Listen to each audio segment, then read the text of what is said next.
But I ask you, why TexAgs Rewind? Nick, tell the people why. Because, yeah, you got me there.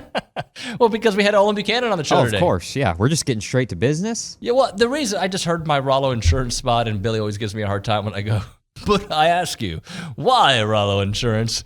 So I ask you, Nick, why TexAgs Rewind? Well, because we had Max freaking Wright. He was really good. Check out the full interview on TexAgs.com, but little snippet on him of him on here. Yeah, no doubt. Matthew Dawson, what was your favorite part of the show? I enjoyed listening to Pat Henry, and he's got a national championship for every year that I've been alive and then some, so that's probably a guy that we should be listening to. Yeah, we had Coach Henry. We did break down the Aggie basketball team's victory over Mizzou. It wasn't the prettiest game. I don't care. They win. And I like wins, stack wins on top of wins. And we had John Harris on the show. He talked a little about the Texans. He talked a lot about the NFC and AFC championship game, Coach of the Year, you name it. All that, much more. Rewind. Mel Kiper thinks Jaden Daniels is worthy of the number 2 pick. The number 2 pick. So he's got it. Oh, Caleb Williams 1. Jaden Daniels 2, Drake May 3. Okay, quarterback's top 3. I like Jaden Daniels, but I'd pump the brakes on that. I wonder where has Michael Penix going. I don't have that in front of me. I just wonder. He also has second round. He also has Malik Neighbors in the top 10. Okay, I can get on board with that. That guy's good. And I say all that to you because I do not know enough about LSU's roster. I don't. Right? Uh-huh. I know a little bit, but I don't know enough. You lose 2 top 10 guys. Right. Plus their other top receiver. And they didn't have a great year this year. No. They had the year I thought they'd have. Yeah.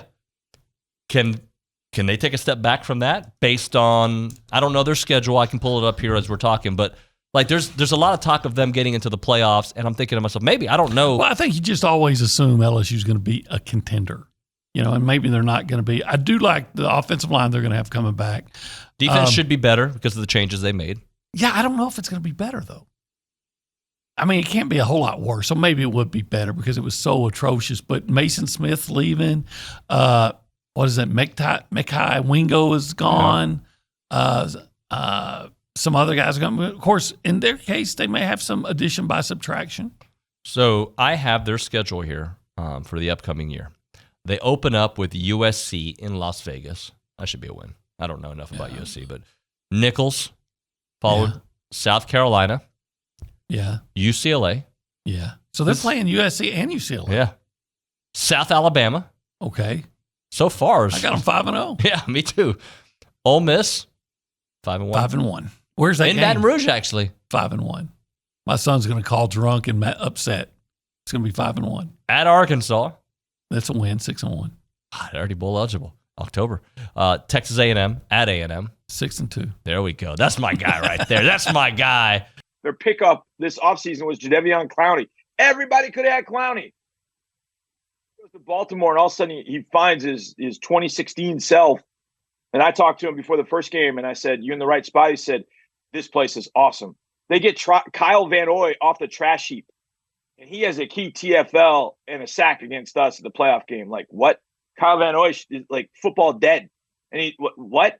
So John Harbaugh is and has been doing things great for a long time. They just win differently. They don't win the sexy way with Mahomes and Kelsey and all that. They just win by physically browbeating you in a football game. And to me, that's probably more sexy.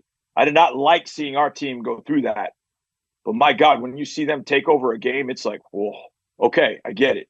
And John Harbaugh has done that for a long, long time. So I hope the Ravens win it. I'd like to see the Harbaugh thing because I do think down deep they're good guys.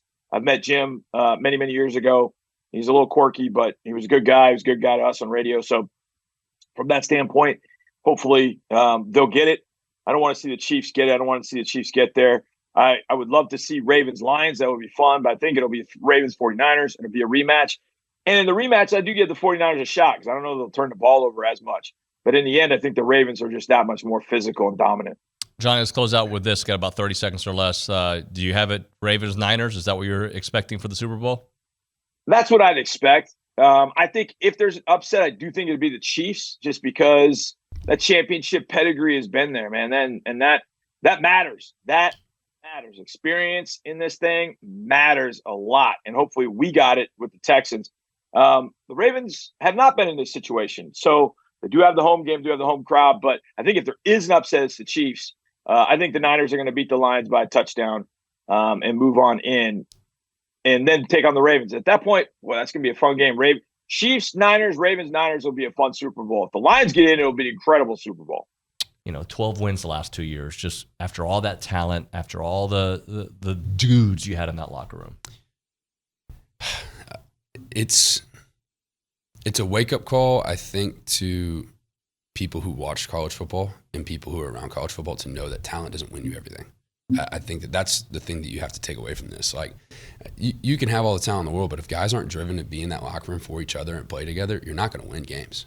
That's just how it is. Yeah. Even as far back as whenever I played in high school, we would play teams that were way more talented than us, but we beat them by 3 scores because we played together and we had coaches who could get the best out of us. I don't know. Yeah, we went out and got some amazing talent and some guys who, I have respect for and I'll always love them to be my teammates, but there were some people who were possibly brought into that locker room who weren't good for the locker room and for the the cohesiveness of the team and for guys being the best versions of themselves and trying to be that time from 18 to 21. I mean, you're still growing up. You're trying to figure out who you are, and you need every single positive influence around you that you can have to become the best version of yourself. And the whole the cliche thing where what you do off the field is how you are on the field, it's so true, and that's needs to be hammered into every single player. If you don't have discipline in other aspects of your life, what makes you think that you're gonna have discipline in the hardest one, which is trying to be a professional athlete? I mean, I'm kind of really hoping that the past few years are something that we learn from and realize it's not all about the 5 stars. It's not all about the big time guys. You need some guys who are going to come into this program. I mean, look at Torrin York, 3-star. The guy came here. He's killed it in the SEC All-American. I mean, you think that guy, everyone was super excited whenever we got him? Anais, another guy. Those guys did amazing and did really well because they're guys of character and because they bust their tails. That's what you need. You can pull a lot out of a guy who's a 3-star from a small town. I feel very passionately about it. Yeah. And this is one of the things that Elko has been talking about, and this is why I respect him so heavily. He said, I'm going to pick character in the team over talent every time. He's like, culture. That's what he says. He said, I'm going to pick culture over talent every time. So I should be excited about it, but yet nothing from that game excites me. So Hop, you start us off there. Just kind of where are you after that performance? I'm kind of in the mode now. We're deep into SEC play, and it's, hey, even if it's ugly, just get the W. Yeah. And so you got the W. To me, the formula is so fragile. A&M was up 27-15 with 3+ minutes in the first half, and then there was a series of one. They gave up an offensive rebound on the missed free throw, which wasn't contested, and I think they had 2 other offensive rebounds in that sequence. And next thing you know, it's 5. It's 5, and it's a game the rest of the way. A&M had a chance to really kind of get some separation there, but it's so fragile. A couple offensive rebounds going the other way, and you're back in it grinding. And I remember because I'm watching it and I go, what? And it was about 2 minutes left when that sequence happened. And you're right. You felt like A&M was finally got in control and they were getting ready to pull away and just do it. And the thing that got them was what they always do. They allowed somebody to get the offensive rebound off of a missed free throw. And they're usually so good.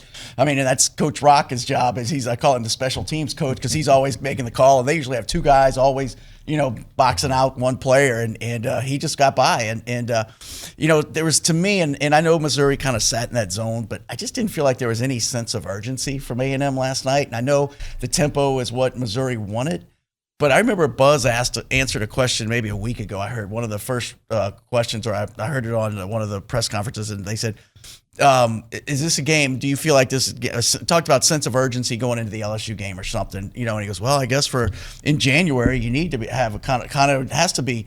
And in my mind, I'm going, every game needs to have that sense of urgency, and I just really haven't seen that every game like they showed us last year when they got in the conference and had to win every game. But why do you think?